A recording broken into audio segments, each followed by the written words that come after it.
Alright guys, so this is 8.18. We're given a cross section and this just depicting where the point loads are at. So this is kind of a two-step process. We're going to do the shear force diagram and bending moment diagram first, and then we're going to go into the table for the area moment of inertia, and then we're going to combine it and solve for the max bending stress in both tension and compression. So we start with the shear force.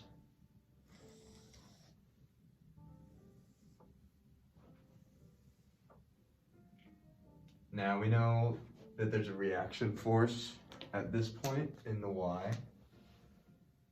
So we'll call this like AY, and then there's one here, we'll call this dy. And then this point also has an x component, but it's going to be 0, so we're not going to worry about that. So we know since this is symmetrical, that there's going to be two loads that are equal on both reaction supports. And we know that's going to be 400 because it's just going to be split evenly. There's an 800 total load. It's going to be split between each support evenly. So we know that AY is equal to 400 and dy is also equal to 400. So right here, that means we're going to start our graph at 400. Should have left a little room, but 400 until right here, and then this is going to be split into 3 sections. So then once we get to this point, it's going to go down 400, so it's going to go all the way down, and then let's label this at 400 pounds, and then it's going to continue to be 0 for this 3 feet all the way over.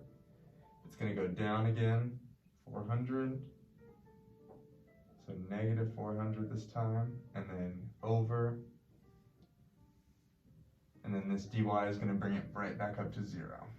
And it always has to end at 0, right? So this is going to be positive, and this is going to be negative. And then, let's see, this point is 1.5 feet. This right here is 4.5 feet. And this is the total 6 feet. So we know the bending, so this is the shear force diagram. This is going to be the bending moment diagram. And we know the bending moment diagram is the integral of the shear force diagram. So we just need to take the area of these parts, and then we'll know what this graph looks like. So the area of this section right here is just going to be the height, which is 400, times the width, which is 1.5 feet. So you have 400 feet times 1.5, or you have 400 pounds times 1.5 feet. So that's going to give you 600 pound-feet, which is a unit of a moment. So then we know, since this is constant, this is going to be a linear function. So just like that, and then nothing happens here, so it's just going to go straight across. And then negative area, it's the same area, so it just brings it right back to 0. So then what this tells us is our maximum applied moment, like the maximum force that it's bent with, essentially. So the moment max is equal to 600 pound-feet. Okay, so this is going to be important for our final calculation, but then we're going to go into and use this cross section to determine the area moment of inertia. So if we take this and split it into 2 rectangles, here, let me get it.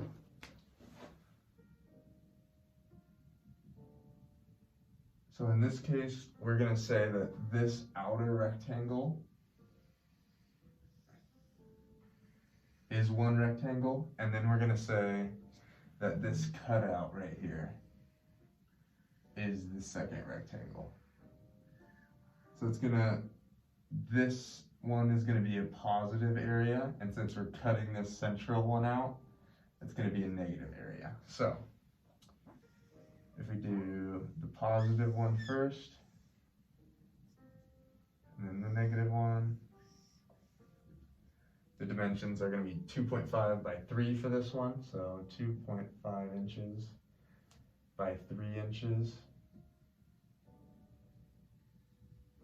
And then for this one, since it's just this center area, we're going to go 3 inches minus the thickness, which is 0.25. So we're left with 2.75 inches. And then down here, it's going to be this distance minus 2 thicknesses, since we have 2 walls on either side. So it's going to be 2.5 minus 0.5 in this case, which would just leave us with 2 inches. So then we need our 3 terms in this table to determine the centroid of the total shape.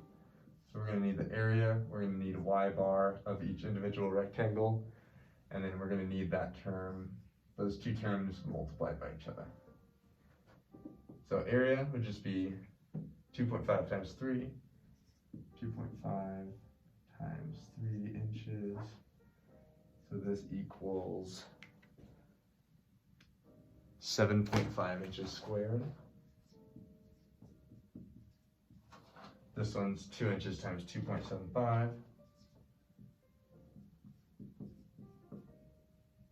which will equal negative 5.5 inches squared. So it's negative because we're cutting this shape out of this one. So when we do the summation, it's going to have to be a smaller area since we are cutting that one out. Okay, so y bar next. So we know for rectangles, they act at the center point. So we can just take half of the y component, which would be 1.5. So we know this y bar is going to be 1.5 inches. This one, we're going to go half of the y distance. So it'd be 2.75 divided by 2. So this will be 1.375, but then since we have this thickness and our axis is based on this bottom line right here, then we have to add that 0.25 onto that number. So we'll be left with 1.625.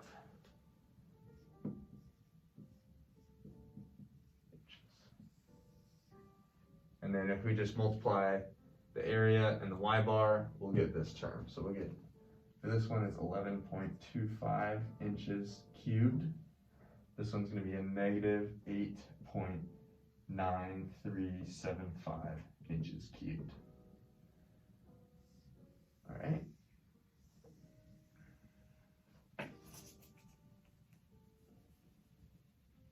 And then we're just going to sum these 2 terms together. So the sum of the areas can be 7.5 minus 5.5. So it's just going to be 2 inches squared. And then the summation of those 2 terms multiplied together is going to be 2.3125 inches to the third. So then from here, we can calculate the total y bar. So this will be for the entire shape, and this is equal to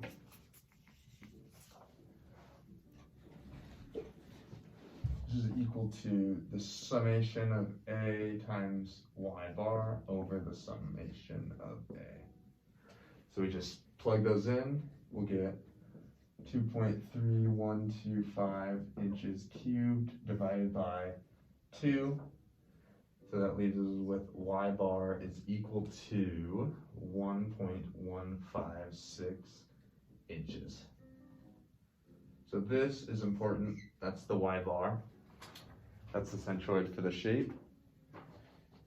And then next we go to this formula to find the area moment of inertia. So it's the summation of 1 over 12 b times h cubed plus a times d squared. So write that down here. and get, so we have I of x is equal to 1 over 12 bh cubed for the first rectangle, and then it's going to be minus 1 over 12 bh cubed for this one because we are taking that away. And then for the AD squared term, it's going to be plus AD squared for the first one. And then I'm going to write plus AD squared for the second one, even though we are taking it away, just because I defined the area as negative. So it'll be accounted for and end up getting subtracted anyway. So then this is just the dimensions of our rectangles, areas, and then this D term is the distance from the absolute centroid to our relative centroids that we calculated. So all we need to do to find these D terms, so D1 is going to equal 1.5 minus 1.156. So that's going to equal, D1 is 0.344 inches. D2, same thing, it's going to be 1.625 minus 1.156, which gives us 0.469 inches. So now we have everything for this equation, so we'll just plug everything in and get equals 1 over 12 times 2.25 inches times 3 inches cubed. So that's for this first rectangle, minus the b times h cubed for this rectangle, which gives 1 over 12 2 inches times 2.75 inches to the third. That's for rectangle 2, and then we're going to add, I should have left myself more room, but we're going to add the area for rectangle 1, so 7.5 inches squared, times this D1 squared term, so it'd be 0.344 squared. And then I'll write it just right here, minus this second term or actually plus, and then we have a negative area, negative 5.5 inches squared times D2 squared. So it'd be 0.469 squared, and that's for 2. So if we plug all this in, we're left with the area moment of inertia is equal to, let's see, 1.8372 inches to the 4th. Now notice for this cross section, all the units are in inches, but for this, it's all in feet. So when we're calculating our final answer, we're gonna have to convert probably the feet into inches to get PSI. So we have our IX, we have our max moment right here, and so we go to this equation to find the stress, and it asks for the stress, the max bending stress in both tension and compression. So since this is going to bend in the it's going to be a positive moment applied, since it's going to be a smiley face, then that tells us that the very top is going to be in compression, where the very bottom is going to be in tension, because it's going to be pulling that bottom away from itself. So we can define 2 points, one at the very bottom. So this is going to be that tension term, so we'll label that T, and then another point at the very top. So that's going to be compression, so we'll label it C. So we have to find the stress at point T and the stress at point C. So we take this equation, the stress at point, we'll start with C, is equal to the negative moment times the distance to point C from the centroid divided by the area moment of inertia. So to find this YC term, it's just going to be our calculated centroid for the entire shape minus the distance to the point. So if we say our centroid is somewhere around here, and we know it is 1.156 off the base, so I have 6 inches. Then we know that point C is a distance of 3 inches minus 1.156 inches, which gives us, or we can just say that. So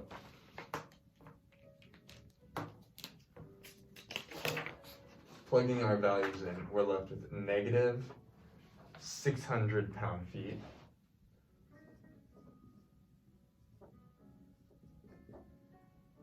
and we want to convert this this feet into inches. So for every foot, 12 inches, there's a foot. So just multiply 600 by 12 and it should work out. And then for the Y of C term, we can say 3 inches minus 1.156 inches divided by our calculated I of X term. So divided by 1.8372. 72 inches to the 4th.